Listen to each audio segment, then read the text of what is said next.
systems engaging. I suppose this will do. Ordis is grateful. The operator is now connected with other Tenno in the system. The operator may now contact all black market scumbags. Contact arms dealers. Excellent idea, Ordis. Tenno, we need to make contact with a corpus defector sympathetic to the Tenno cause. They will, of course, require compensation. You see what Ordis is referring to, operator? In this case, compensation will not be credits. It will be freedom. I've updated navigation. You will need to break him out of a Grineer gulag.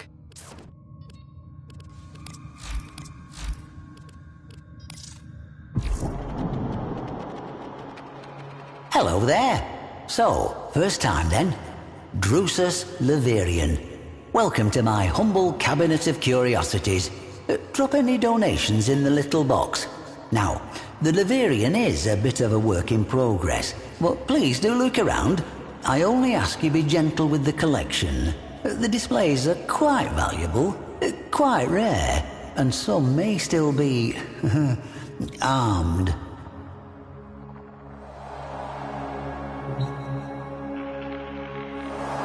This is Atlas, hard as stone.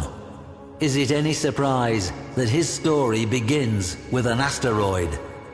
Temple Telemon had cast a spell on the indentured masses with a song that heralded the coming of a great stone destroyer, a god who would shatter the world and lead them to a great rebirth.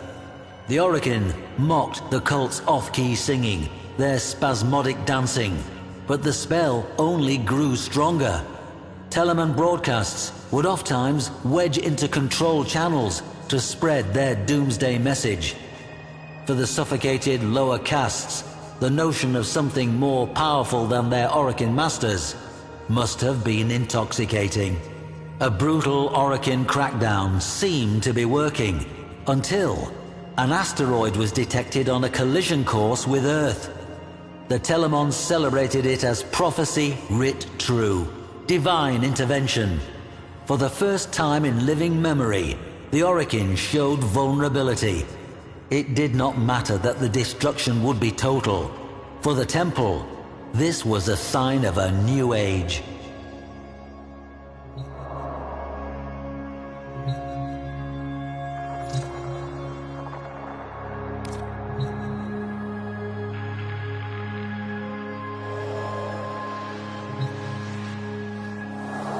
A probe was sent to the asteroid, perhaps seeking proof of divine intervention.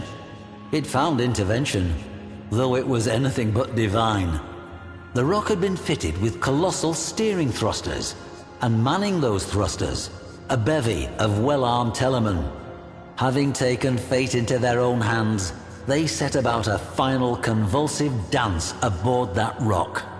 Battle cruisers, Orgon missiles, a gale force of Dax. The Orokin could have resolved this in any number of ways, but their enemy was not the Telemons themselves. It was their ideas. Atlas alone was sent. As he crashed onto that rock, his Shikiro helm greeted the cultists. Note the angled ballistic plating and reinforced neck protection. He would soon need both.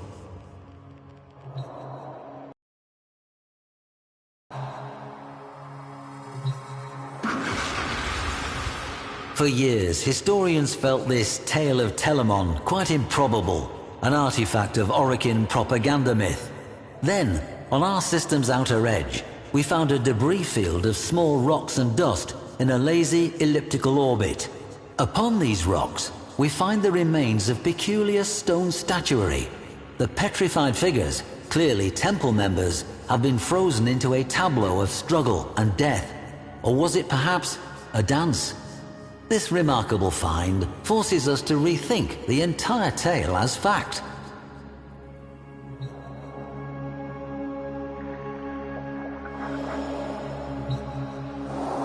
The Stratum Cyandana, reserved and austere, until you turn it over and reveal the glowing hue of the amethyst crystal within. A breathtaking geode. Imagine its spiraling ribbons as Atlas tore toward the killer asteroid's thrusters. His plan must have been to reorient them and push the rock away from Earth. But, as the story goes, as he neared, the cultists detonated the thruster's footings and sent them careening into space. They were no longer needed. Mass and inertia would carry the rock to its fate. Atlas was out of options. Or so the Telemans thought.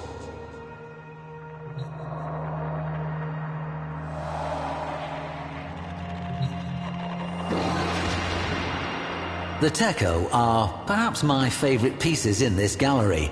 Note the intricate, ornate moldings, the complex blades. Quite the contrast from Atlas's otherwise workmanlike appearance. The beauty and craftsmanship conceal the true purpose of the Techo, as indentations found in cultists' skulls attest.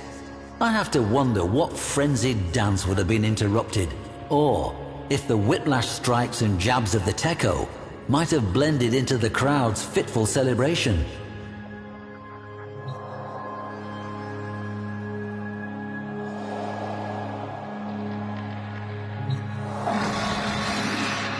Before you, a rare sight, two rumblers, painstakingly recreated from fragments of the aforementioned tableau. How these inert and rigid formations are compelled to life by Atlas defies reason. Yet it is true. Consider the confusion of those Telemans as the very stone they worshipped came to life and set upon them. How could they retaliate against such a thing? Like sparring with a landslide.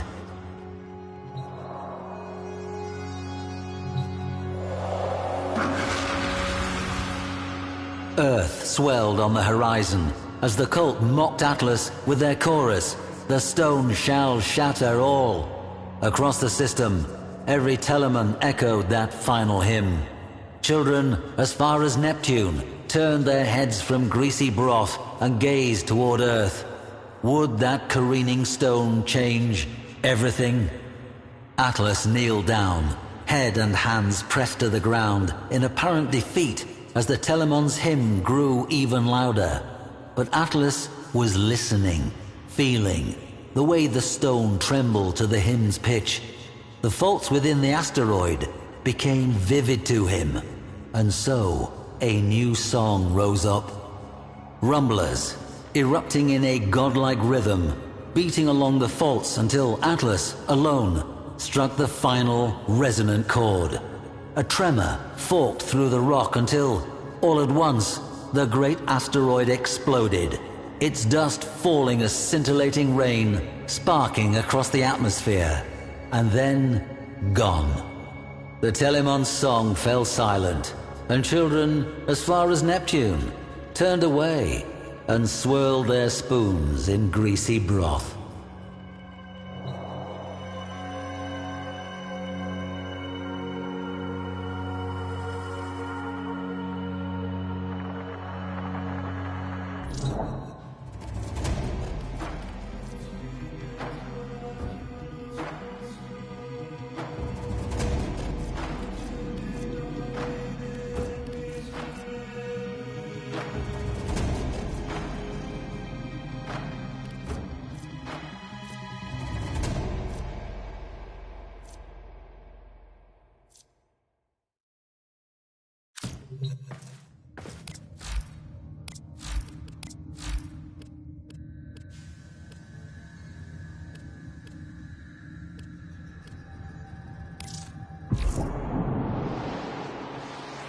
Enjoy.